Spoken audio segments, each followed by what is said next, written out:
un cerveau pour changer. Est-ce que vous entendez tout le temps les mêmes choses à propos des gens? J'en ai marre de vivre telle situation, j'en ai assez, je n'y arrive pas, c'est compliqué, ma femme, mon mari, mes enfants. Qui entend ça régulièrement? Levez la main. C'est tout.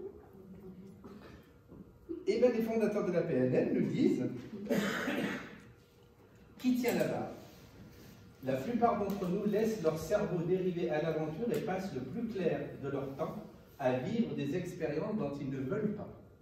À partir de ce soir, vous allez savoir comment faire pour vivre non pas des expériences que vous ne voulez pas, mais des expériences que vous voulez.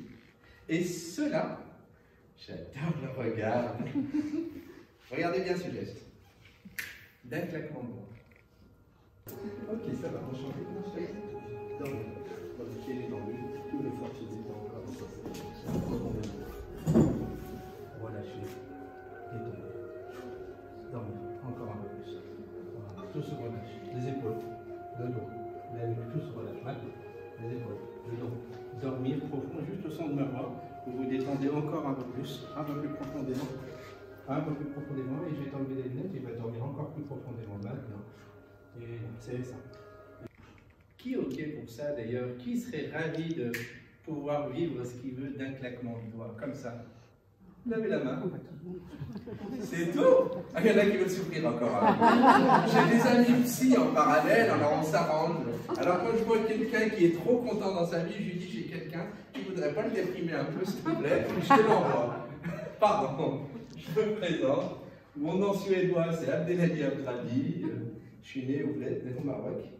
Et ben, mine de rien, c'est aussi ça qui m'a construit et qui me permet de faire ce que je fais, parce que ce que je fais était vraiment une passion. Je ne travaille pas, je ne travaille plus depuis 15 ans, 16 ans. Quand je suis arrivé en France, je suis arrivé dans un petit village dans le Jura, comme un Jura français, et il s'appelle Saint-Amour. Je devais avoir 8-9 ans, parce que je n'ai pas une vraie date de naissance. J'ai les dates de naissance du bled. Et donc, on m'a mis en CP, avec des gamins de 6 ans. Et comme j'étais le plus vieux, j'ai sauté une classe. Mais je ne savais pas que j'étais le plus vieux. J'ai cru que j'étais intelligent. Je suis devenu premier de ma classe, sans parler la langue. Je vous en parle, j'ai la chair de poule, parce que quand j'entends tout ce qui se passe autour de moi sur la notion, la manière de motiver les gens pour réussir dans un domaine, et bien en fait, il y a des façons de faire. Et puis quand je repense à cette période, je me dis, mais après tout, qu'est-ce qui fait qu'aujourd'hui, on nous explique que les gens qui ne parlent pas la langue ne peuvent pas réussir? Et pourquoi toi? Alors quand je dis toi, c'est aussi mes frères et sœurs. On a tous fait des études supérieures. Et je me suis dit, ben non, en fait, c'est ça. On avait des gens qui nous admiraient. On avait des gens qui nous regardaient, mais d'une façon, j'allais dire, humaine, qui nous appréciaient, avec qui on avait beaucoup d'échanges.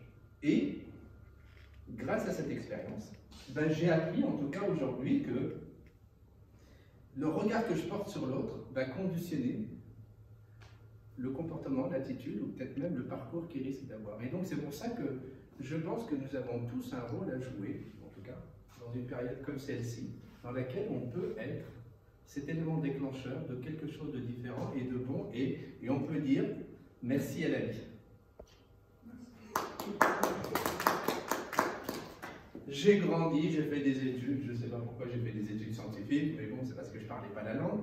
Mais en revanche, après, ce qui s'est passé, l'autre accident de ma vie, c'est de travailler dans un grand groupe, d'évoluer en interne, parce que j'étais quelqu'un de discipliné, de sympa, sauf que le style de management n'allait pas du tout. C'était ce que j'appelle aujourd'hui un style de management archaïque. Je fais ça pour toi, d'accord? La dernière fois, tu m'as dit, oui, on n'en sait pas beaucoup sur toi. Et donc, j'avais 200 personnes sous ma responsabilité et je ne comprenais pas pourquoi on ne donnait pas en tout cas de l'importance aux individus. C'était pile poil à la période, ceux qui sont de ma génération, à la période où il y avait en France des suicides chez France Télécom. Il y a un truc qui m'intriguait et je me disais, mais qu'est-ce qui fait que quelqu'un qui est arrivé à cet âge-là, qui a une maison, qui a une famille, qui a des enfants. Et parce que ça se passait mal avec son manager, il décidait d'en mettre fin à sa vie. Et donc c'est l'ensemble de ces choses-là, de mes expériences personnelles, plus du moins de mon parcours de petit Marocain jusqu'à l'entreprise, qui a fait que je me suis dit, tiens, et si on s'intéressait au cerveau? Et là, ça a été comme une révélation, en fait. Et à partir de là, je me suis formé à tout ce que vous voyez ici, au coaching, à la PNL, à l'hypnose, à tout ce qui est en rapport. Alors j'ai oublié la partie sportive, mais ça c'est normal, hein. Quand on vient du bled, on fait tous du sport. J'ai pratiqué beaucoup les arts martiaux, j'ai enseigné pendant longtemps. Ça aussi, l'esprit martial est très important, parce qu'il y a déjà l'idée du rapport entre le corps et l'esprit, mais ça c'est complètement intégré, donc ça donne un peu de caractère. Mais après, j'ai réfléchi, je me suis dit, mais comment on peut transmettre aux gens, comment on peut faire en sorte que chacun puisse comprendre qu'il a des ressources infinies. En fait, il a une particularité, c'est que quand on appuie très vite ici, il éclate de rire. Et quand on appuie là, il arrête. Regardez, je ne dis plus rien.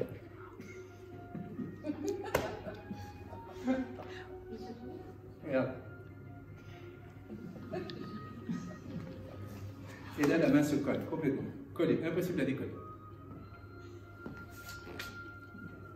1, 2, 3, ça me décolle là. Tu peux t'asseoir, on peut l'applaudir. Alors, ce type d'exercice, on peut l'exploiter en thérapie, avec des métaphores. Tu as parlé de tout à l'heure des freins, c'est ça? Oui. Reviens ici, on va enlever les freins. Ça va coûter cher. Hein? Ça va? Non, ça te plaît?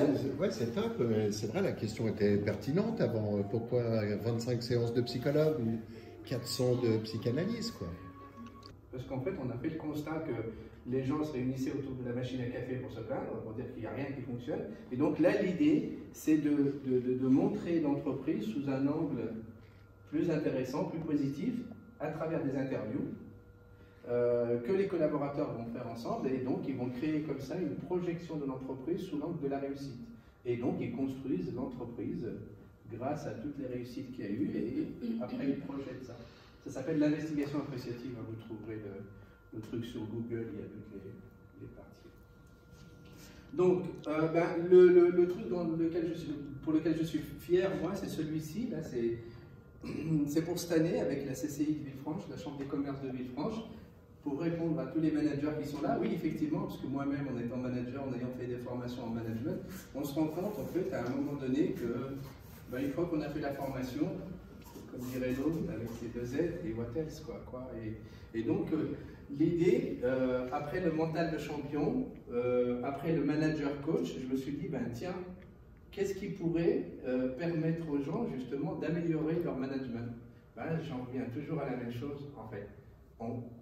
Les sportifs passent la plupart de leur temps à s'entraîner pour réaliser une performance, ce qui n'est pas le cas dans une entreprise. Dans une entreprise, on produit tout de suite. Il n'y a pas de préparation. Le peu de préparation qu'il y a, c'est la formation. Donc là, l'idée, c'est de dire, ok, tiens, et si je maîtrisais des mécanismes du cerveau et je mettais ça au service, après, de mon management? Et bien là, ça change tout.